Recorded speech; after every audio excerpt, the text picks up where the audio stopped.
Hey, good morning, everybody. How's it going? This is Ryan here again. In this video, I wanted to kind of strip things back a little bit. Wanted to kind of get back to basics and look at cold email scripts and copy sort of from a bit of a high level approach. If you're new here, my name is Ryan. I run a outbound demand gen agency. We booked hundreds of sales meetings in just 2024, sent thousands and thousands of cold emails, work with 10 plus companies across the software and SaaS industry and some agencies as well. So what I wanted to kind of talk about is the three sorts of styles that I believe that you can write outbound scripts in. I'm kind of talking about cold email, but can be any kind of outbound really. And I wanted to break them down, go over the pros and cons, and how you can kind of apply this into your own outbound that you're doing, and how you can maybe test all three and see what's kind of working best. So to start, you have your sort of traditional direct response style types of campaigns. So this is, it's the easiest type of copy to translate, and it's the easiest type of copy to try out. It doesn't really take, too much high level thinking or stuff on the data side. This is kind of your typical, greeting, personalization, offer, call to action kind of style, right? So some of the pros of a pretty simple direct response style is that because you're not doing too much on the data side and you're kind of just spraying and praying in a sense, you have a pretty large TAM. So depending on what markets you're selling into, people that you're targeting, you should have a lot of them. So getting, lists and getting proper data shouldn't be much of a problem because you're not specializing too much in the people that you're reaching out to, and your kind of campaign style is a little more vague, but it should be a lot more focused on high volume. That's the biggest thing for direct response style campaigns. Um, that's where you're going to find the most success is if you're making changes in the offering, in your case studies, in your call to actions. Those are the things that are going to make a bigger difference in direct response style campaigns compared to a few of the other ones that I'm talking about. Some cons of direct response though can be it can feel a little bit like spray and pray, right? Because you're sending a pretty high volume, because you're not doing too much to make it personalized, you can feel like you're just shooting into the dark, in terms of the people that you're reaching out to and the offer that you're putting in front of them. So that can be frustrating because it's not as personalized. You're not really doing anything on the data side. You have a much higher chance of spam problems. People get angry. This isn't relevant to me. Boom, they mark you as spam. A lot higher chance for that for sure.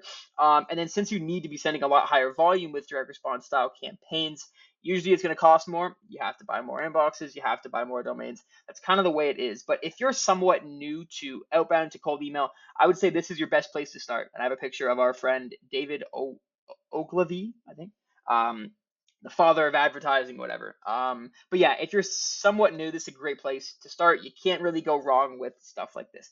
The next kind of campaign that we're moving into is, I called it intent driven copy or style of campaigns. So the best way that I can kind of describe campaigns like this is through the three words like, "Hey Ryan, saw that you blank," right? And so with campaigns like this, the whole goal of them is that they're supposed to be a lot less volume, a lot more targeted. So for example, using this phrase right here, right? Let's say ourselves as an outbound agency, we're reaching out to a software company, right? Maybe in our data scraping, we would only be searching for, maybe it's high level sales roles that are hiring SDRs and BDRs, right? And so I can say, "Hey Ryan, saw that your company was hiring some BDRs, blah blah blah," and then you move into your pitch. The main reason why intent driven campaigns work so well is because you can make an inference that whatever you're trying to sell, there should be a need for it. For example, if we use that exact same example that I just talked about, with the company that's hiring some SDRs, what does an SDR do? Kind of the same thing that we do. So we can make an inference that they're probably looking into improving their outbound. Maybe they're trying to get somebody to make calls, or they're not getting enough demos through outbound. They should be doing something to improve their outbound. And because we have that data point, we can put that into our script and offer and whatever. But that is the main point of your campaign, is that one data point. Your entire script, your entire pitch revolves right around that. And so that's why it can be super powerful, because, if I'm reaching out to somebody that's talking about exactly that, compared to just, hey, we can help you, blah, blah, blah, without any sort of personalization like that, this one has a lot better chance of resonating more with a company that's looking to improve their outbound than to a company that's completely not, and you're just kind of taking a guess, right? Now, with these intent-driven campaigns, some cons to them, because there's definitely a lot of cons to this. Number one, and probably the biggest thing by far, is there's a skill gap. Like, number one, getting and sourcing that information to be able to find stuff out like that, it's not easy. It's not easy to do. You need to, do a lot more on the data side, whether you use Clay, whether you use, I think there's some stuff on Apollo that's like pretty strong, but still, it's not an easy thing to do, right? So there's definitely a skill gap. The data that you're going to be finding and using, it requires a lot more from your end, a lot more time, and a lot more cost, depending on what you're using. But if you're using things like Clay, if you're using, there's a bunch of others out there, it's going to cost you more. It just is, right? And probably the other thing that I would say for intent-driven campaigns is that it's a lot easier to screw up. You know what I mean? If you're using, AI prompts and some kind of fancy gadgets and tech, it's really easy to just completely screw up.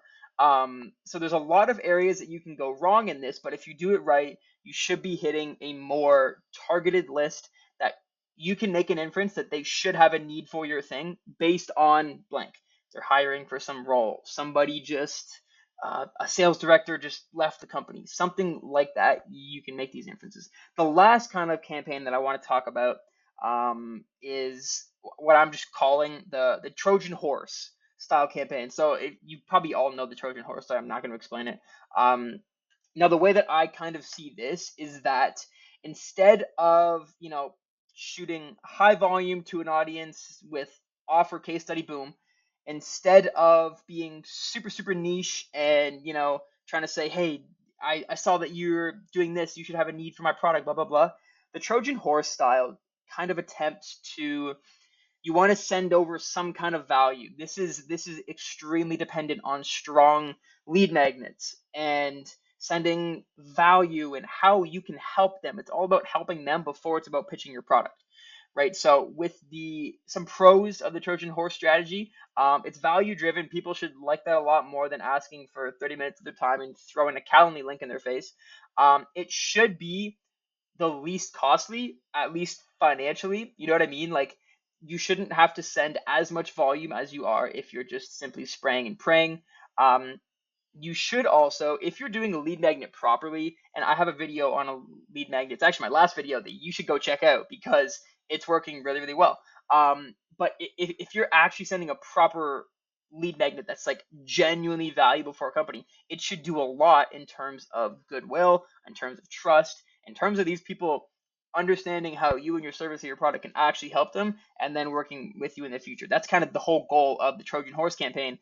Like the actual event, you're trying to get into the company first by some kind of, hey, we'll do this for you for free. We'll send over the, and you're trying to get into the company like I think it was the Greeks. I could be totally wrong. Were in the horse and they got into the city. I don't know my history that well, so I apologize if I'm butchering this, but and it's the lowest friction offering because the prospect shouldn't have to do anything, right? It's completely hands off for them, and so it should be the easiest for them to say yes to out of all three of these campaigns that I'm talking about here. Some cons of the Trojan Horse kind of style campaign is that the time to create it, like if you're making a good proper lead magnet, they're not easy to come up with, right? It's not easy to be able to actually give somebody value and do it for free, right? You're either wasting, well, not wasting, but you're investing. There could be some costs on your end that you're just going to completely front, or if there's no cost, it's at least going to cost you time from you, from your employees, whatever it is. So there's stuff on the front end that you have to do with Trojan Horse offers that can be a con to some people. Obviously, you're expecting it to pay off in some kind of way, but it's not always easy. And so those are the pros and the cons of the Trojan Horse campaign, and these are the three styles of cold emails, scripts, of outbound kind of strategies that I think that you can take. I hope this video sort of helped just take a step back You know, you can get so deep into your campaigns and changing one word and changing a line. Think about them from this kind of perspective. Go over, you know, why these would work and what are some kind of cons to them. Weigh them both and go forward in, you know, what do you think will be best for you and your company. So I hope this video helped. Like and subscribe for more videos on cold email, on outbound, on sales, everything like that. And peace, guys. Have a good day.